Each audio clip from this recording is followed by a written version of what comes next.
In round 2, we saw 8 hamstring injuries occur to players across the round. Is an insane amount of hamstrings. Is it the new way that new way the AFL rules are making players play? I'm not 100% sold on that. But round 3, let's hope that we can go without, let's say we don't want more than 2 people doing a hamstring. None would be really good, but at this moment, it looks like we're going to have 5 nearly every week. But without further ado, let's get into previewing the round 3. Let's go.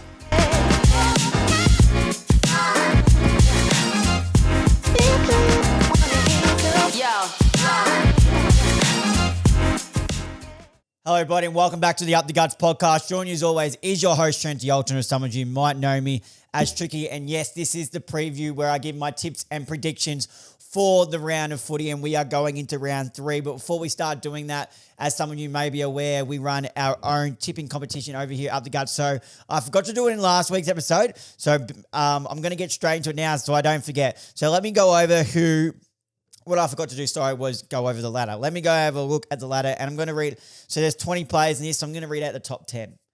Now, starting off in the first place, they got 5 correct in round 2. Now, I need to get on the laptop because I believe you can see the email and see who this first place is. But we got Fig Jam, who stays in first place. In second place, we got Will with Fight Your Mate's Dad. He jumps up. In third place, moving up, is Big Hungry. In fourth place, we got Della, last year's winner, moving up a spot. I stayed in 5th place. Wendy D has moved up to 6th place. Glenn D has moved down to 7th place. Zach has moved up to 8th. Hodgie has moved up to 9th. And Connor rounds out the top 10, moving up. So that's how the table looks at the moment. At the moment, that's how the table looks. So getting into the tipping to do this week. I'm actually in a couple other competitions, not to fact, but I'm 4th out of 81 in another competition. If we have a look at the ESPN Footy Tips overall site ladder, I am of 888,000. I am 888,808. I'm 55,156. I've gone up 65,451 spots. Now let's have a look. Number 1. There's all people on 19. I'm assuming that's what do it. But without further ado now, let's get into previewing. What's that actually? What we're looking at now? No flash. Tristan Cherry and Kai Cobb. Nothing in that, guys. Just a little thing with Tristan Cherry and Charlie Cobman at training. It was nothing. I thought we're looking at it. There's absolutely nothing in that. So without further ado, let's get into looking over the games. All right, so we start off with Thursday night at GMHBA Stadium, the Cattery. It's the Cats v. the Crows. Now, the Crows just narrowly went down to the Bulldogs at home, and they need I'm thoroughly, and I've had this discussion with people too, and I've heard it on podcasts, on radio. The Crows need a cash on in every home game that they got. They can't afford to be dropping games if they had to get that top 4 spot and hopefully not go out in straight sets this time after finishing top of the ladder last year. And they've dropped one already. They can't afford to drop another one. And Geelong are so hard to beat at GMHBA as it is. Big question around the midfield of the Adelaide Crows. If Jordan Dawson is not impacting, I think what Jordan Dawson is, he's good with ball in hand, and he makes things happen, but he's not a high disposal guy. He's more of an impact player, sets up the types of plays. Isaac Rankin with his first game back, he's going to take a while to build back into it. Other than that, there's no one really, really dangerous. Obviously, they were hoping Dan Curtin to be that guy, but obviously doing an injury in the preseason, and yet such a hard thing to ask of might even be third year. It was second or third season on the list, a high draft pick, and wasn't even drafted as a midfielder. Played a little bit of midfield in the Waffle, I believe it was, or under 18s. Played a bit there, but majority played his time as a key defender. So big questions around there. Then they'll come up against the likes of Bailey Smith, Max Holmes, and Tom Atkins. So I think in the engine room, the Cats will get it done, and they'll get it down to a man who's in form. Shannon Neal, after a big performance last game, fresh off the bye, the Cats get it into Neal, get it into Cameron. I think the Cats should get this one done pretty comfortably. I'm going to go the Cats by. I'm going to go with a safe. I'm going to go with a nice 20 points for the Cats on Thursday night at the Cattery. Then we head over to Friday night. It's my beloved Magpies hosting the Giants at Marvel Stadium, 7:40 p.m. The game is obviously both teams have only won the one game. Collingwood fresh off the bye. It's a tough one, this one, I think, because Jemmy West actually have a really good record against the Pies. And the Pies haven't been, while they were pretty somewhat impressive in their first game, was quite poor, I believe, in last game. And they just don't have that forward without Mychek down there. And Mychek wasn't a massive goal kicker, but he just did his role. The hole that Mychek left is very, very on show now. Jamie Elliott not having to start, he would have liked. And Jack Ball is going to be a working process. Dan McStay's not living up to his contract. Tim Membry, he's hardly sighted half the time out there. Obviously, Bobby Hill's just come back to training. He'll take a while to come back in to add a bit of spark down there. I think Bo McQuarrie started off the season well, though, playing a bit more midfield time. But the Giants, they're a hard one to get a read on too. No Tom Green. I think Clayton Oliver's been really, really good. Finn Callahan obviously down there. But with the non-scoring of the Pies, I think the likes of, please show Sam Taylor's back, they'll be able to nullify that. And then they've got the runners off the half-back line, Lockie Ash and Lockie Whitfield. I'm going to back the Pies, not just because it's with my heart, but purely because it's in Melbourne, Marvel Stadium. The Giants would be somewhat used to playing MCG, but they wouldn't be used to playing Marvel. Neither would Collingwood, mind you. But I'm just going to go with the Pies in a close one, this one. All right, Saturday, we kick it off, 12:30 p.m, back to Marvel Stadium. It's the Saints v. the Brisbane Lions. Now, the Brisbane Lions are 0-2 in their attempt to go back with a three-peat.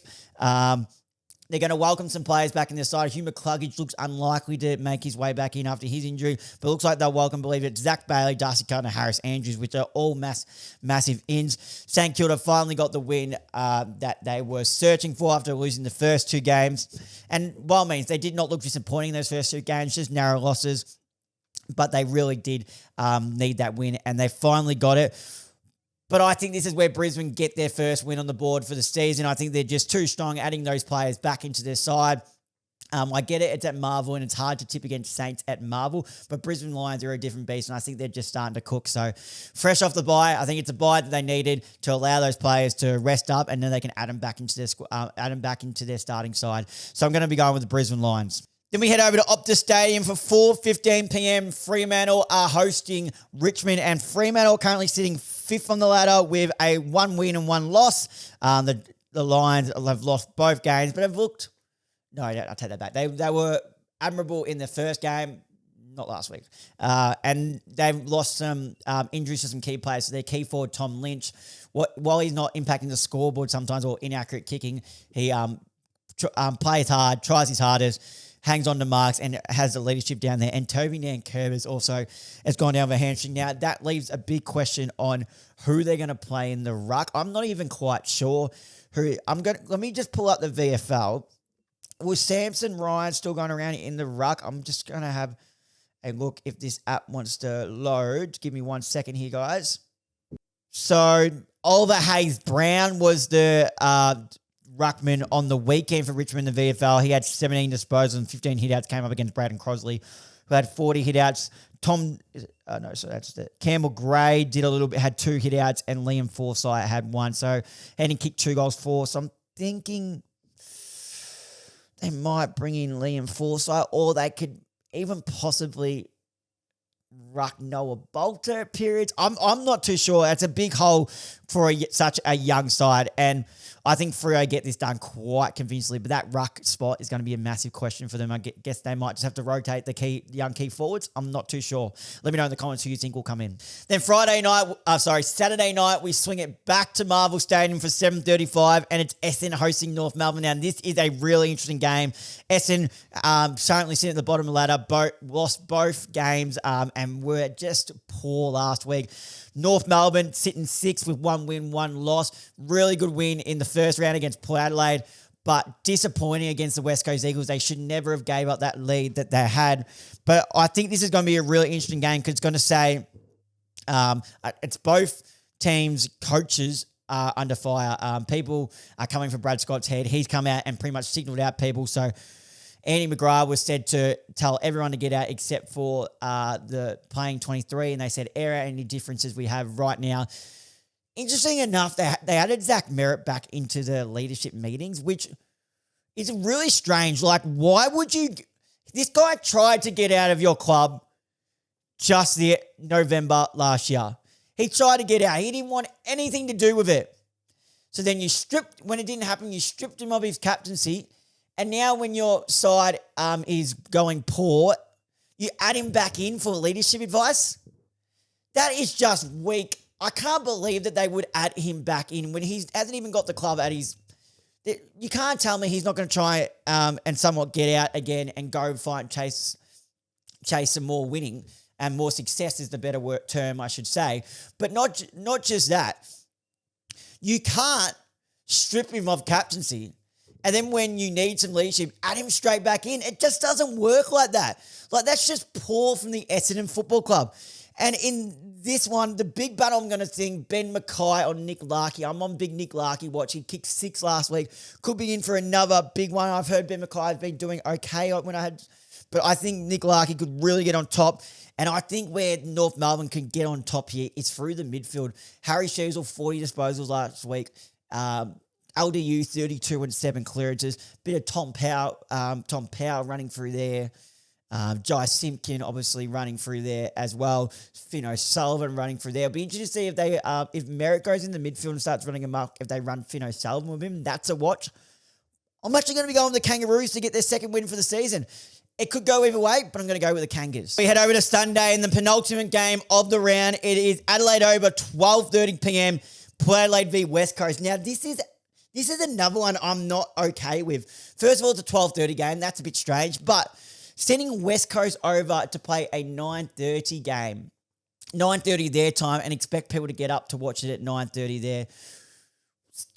If this type of stuff is happening, we have to somewhat return the favour to them and go play on their time. Because I don't get it. Like, they were talking about it on the Hardball Gets podcast today, which is it's a run in WA, has Ryan Daniels, Nick Wren, and Xavier Ellis. Really good listen. And they were saying, all right, so run a 7:30 Sunday game in WA.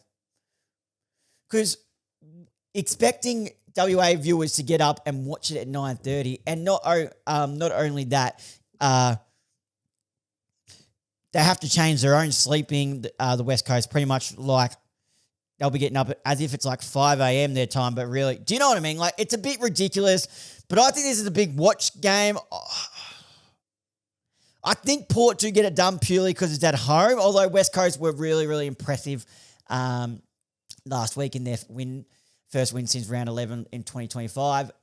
Rumours has it Milan Murdoch played out a hamstring injury, or Milan Murdoch, played out a hamstring injury. Hopefully it's not too big of a concern, because he looked really impressive, and it's good to see a fit and firing Harley Reeve, his first 30 disposal game in his career, but I'm going to be going with Port in this one. All right, in the last game of the round, another one that could go either way. It is 3:15 p.m. MCG, Carlton v Melbourne. Now, Carlton are 15 from the ladder with 1 loss and 1 win, fresh off the bye, while Melbourne are also 11 from the ladder, a win and a loss on the weekend. Now, this could really go either way. I think Harry Mackay needs to step up and start taking control of this forward line. It can't just be on the back of Cripps, Walsh, and that doing it all. Obviously, Jagger Smith as well.